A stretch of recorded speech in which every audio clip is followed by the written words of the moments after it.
You know I'm a faggot, that much is true.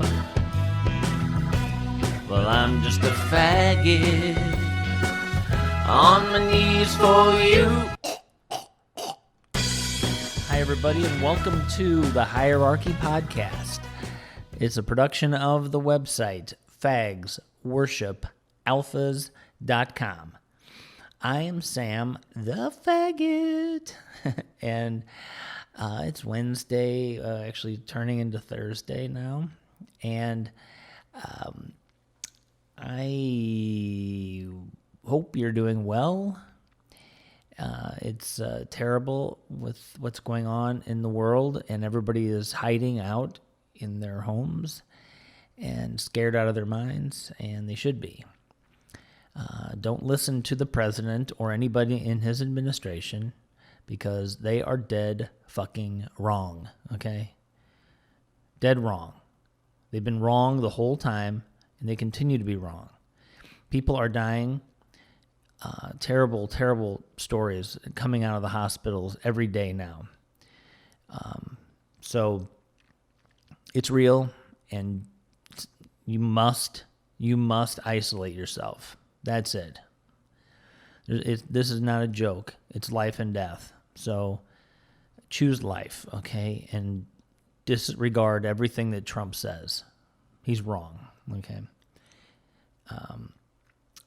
Anyway, well, I wanted to talk about apex alphas, okay? Apex alphas are a very, very special group of males that are different, even from like supreme alphas or just regular alphas. Apex alphas are men who are so superior and so much better than even other alphas that they look up to them, okay? And so they're like, apex alphas are like the kings of alphas, the alphas of alphas. They're like alphas squared, and they are, when you have other alphas genuflecting to them, then you know that they are something beyond ordinary, they're supernatural. And, as somebody that studies hierarchy and believes in it, I'm kind of like, I consider myself to be a student of hierarchy, and also maybe a priest of hierarchy. It's almost kind of a religious thing for me. It's probably about as close as I get to religion is hierarchy, because it's real, it's true. And when I've seen apex alphas enter a room, and other alphas you can see them visually change in their presence. So it's a real phenomenon among men, who are just prone to hierarchy in the first place, But those super alphas, like the most dominant, the most perfect alphas, they exist in a world above the clouds, and we get to interact with them in the world that we live in, but we're not part of their world, and they know it. That's the other thing, they know it. So leading up to one particular apex alpha that I've come to know a little bit over the years. Through this website, I ran across him first on Tumblr. His name was eHero on Tumblr. And then I saw him on Twitter, where he was becoming pretty internet famous, I guess, on Twitter. His name on Twitter was Damn Lias. and he had 130,000 followers. Why did he have 130,000 followers? Why did he have all these, Tumblr followers? Well, it's because he is physically probably the most perfect alpha, or at least one of them that I have ever seen. Okay. He himself has said that he has all four quadrants of the perfect man. He's got a perfect, gorgeous face. He has a great proportioned body that's muscular, built. He's got a really nice bubble butt, and he's got a giant cock. And when you have all four quadrants, as he says, you are not like other men, and he is not. Physically, he's not like any other man. He's just an exceptional piece of alpha meat, okay? I think probably his claim to fame is his cock, which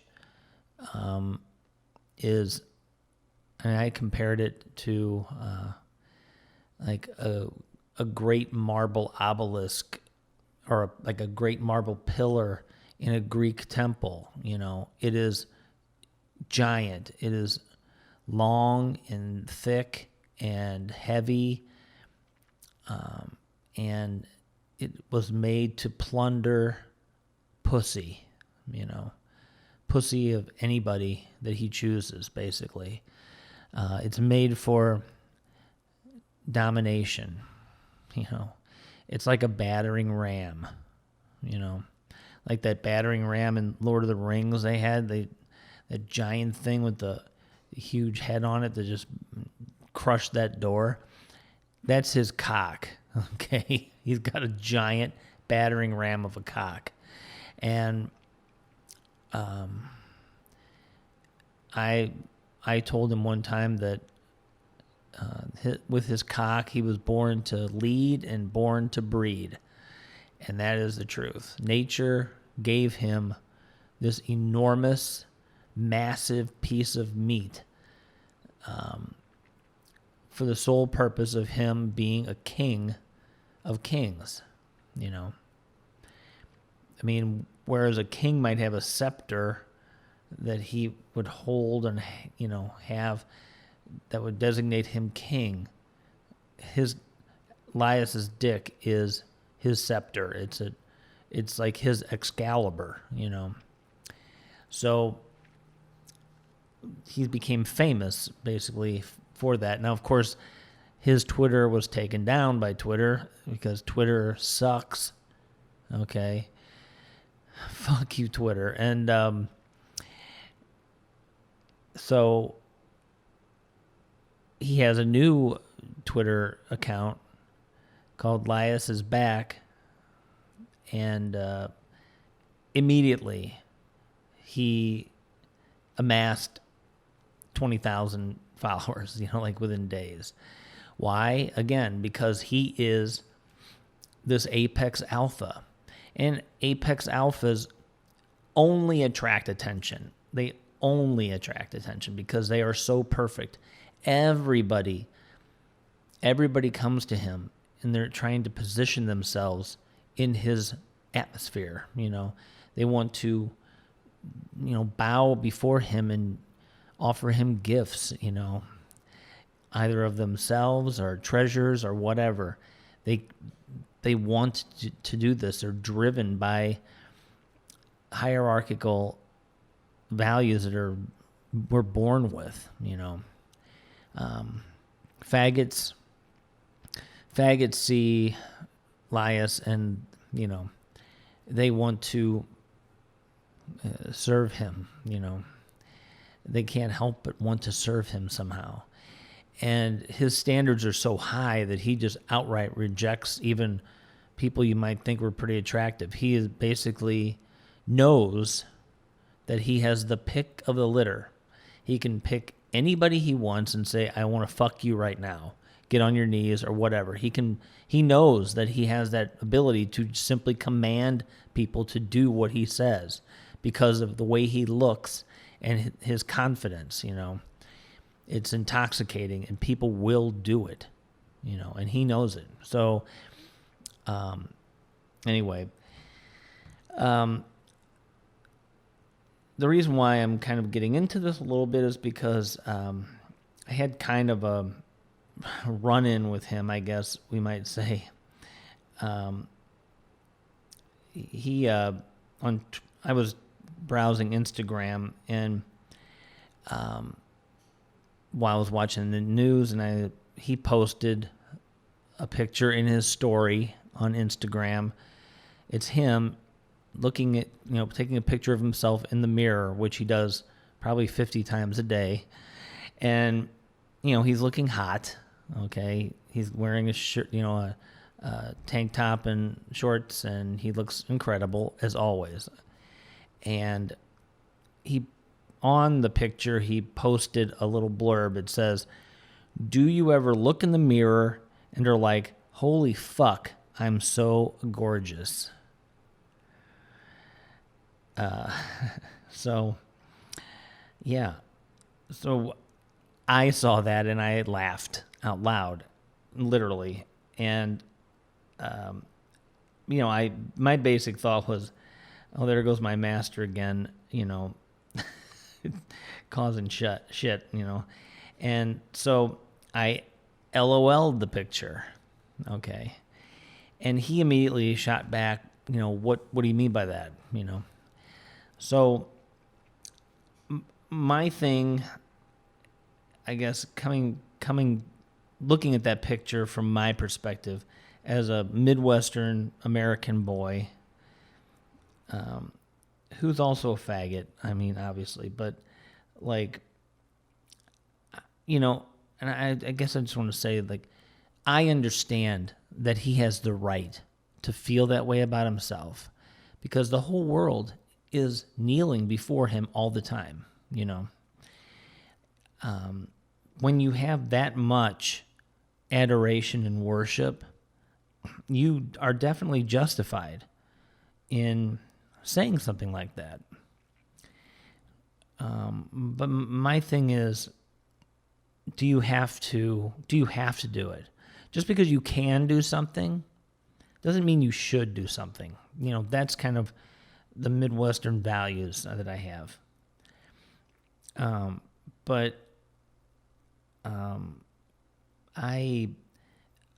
I just thought that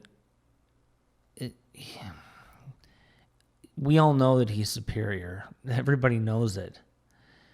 And for him to say, "Look at me, I'm gorgeous," is, it's redundant in my mind. You know what I mean? But we went back and forth on this issue, and for a long time. And I will give him credit for sticking with it and not just cutting me off, which he could have done. I'm just a faggot, I'm nobody to him, But his point was a sound one, I have to admit, from a hierarchical standpoint, and he was the one that brought it up first. So that just goes to show you right there. Alphas do understand this concept, okay, very well. They understand hierarchy, okay, on a genetic level. They know it's true. But he made the point, if I am what I am in the hierarchy, then I should have the right to say that and be proud of it. Essentially is what he's saying. It was a long conversation, but and I couldn't really refute that, and I actually feel a little bad, honestly. Although my initial reaction was one of humor, and just kind of head shaking, kind of, oh my gosh, Lias, what are you doing, But my master is correct, okay? in that he does have the right to say that because he is superior and he is gorgeous and he knows it. And he made another point too. He said, "You faggots," meaning me and all of my faggot followers and whatnot, or my fellow faggots.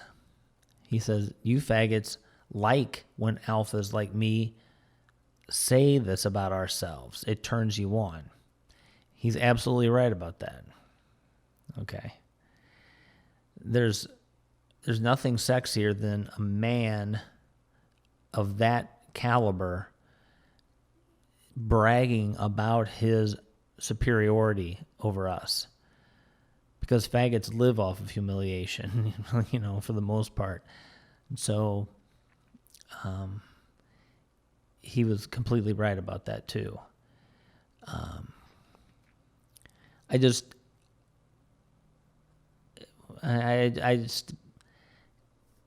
It's really an honor, I think, for me to be able to talk to somebody like him, because Master Lias is an incredible alpha. He is. He's not just a body. Not to me. Because I'm interested in like his politics and his clear intelligence, his clear love of art and architecture. I mean, I value those things just as much as the giant cock, okay? And I'm not in his, I will never serve Master Lias, okay? I know this. I'm never going to be able to kneel down and kiss his feet. I'm never going to taste his cock. I'm never going to swallow his cum. I'm never going to be bred by him, okay? I'm not worthy of that, He would never even, he wouldn't look at me twice if I was on the street and he walked past me, But I'm not even sure he would let me clean his toilet, or like cook him food. I don't know if he would even think I'm worthy of that, But I can worship him here, and I can praise him here, and I can value the man that he is inside, that the intelligence and those things I just mentioned that I value about him. That I can get to know those things and appreciate those, and glorify those. So that's my gift, I guess, to really one of the most stunning alphas anywhere online, honestly. So, yeah, I just find it interesting that how the hierarchy plays into these relationships, that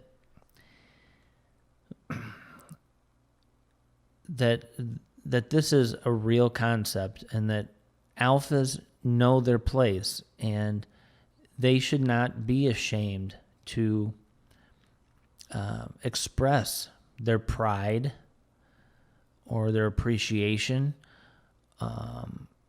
for these gifts that they were given. Nature gave them those gifts for a reason, because they are our gods on earth. And so, yeah, I mean, why not let them brag about it? Why would we want to stop that kind of glory? It should shine brighter. You know what I'm saying? So I, he he made some very good points, and I guess this is my way of publicly apologizing to him. He's probably not listening to this, but because he says I sound like a faggot, which I am. So anyway, maybe someday, if you guys all push him, maybe I can get him on the podcast. I would really like to interview him for the podcast. So why don't you guys all go to his Twitter account and bother him until he finally gives in. I doubt if he will do that. He doesn't give in very, very easily. So, well, anyway, I just wanted to talk about that because that conversation kind of, was a strange conversation, but a good one, productive one. Anyway, I hope you guys had a good time. I enjoyed talking to you. It's always nice to get it off my chest. If you have any questions or comments, you can, of course, contact me on the website, fagsworshipalphas.com, or you can write to me at fagsworshipalphas@gmail.com, or kick@normalsubmissive. And I'm on Snapchat, which is fworshipalphas, and I'm also on Twitter. Yes, Twitter, fworshipalphas. So anyway, if you have any questions or comments or topics you would like to talk about, that'd be great. We're going to be having guests really soon on this podcast, so look out for that because we're going to have some fun, I think. Anyway, I love you guys very much, and please stay safe. I hope that you will, okay? And I will talk to you later. Bye.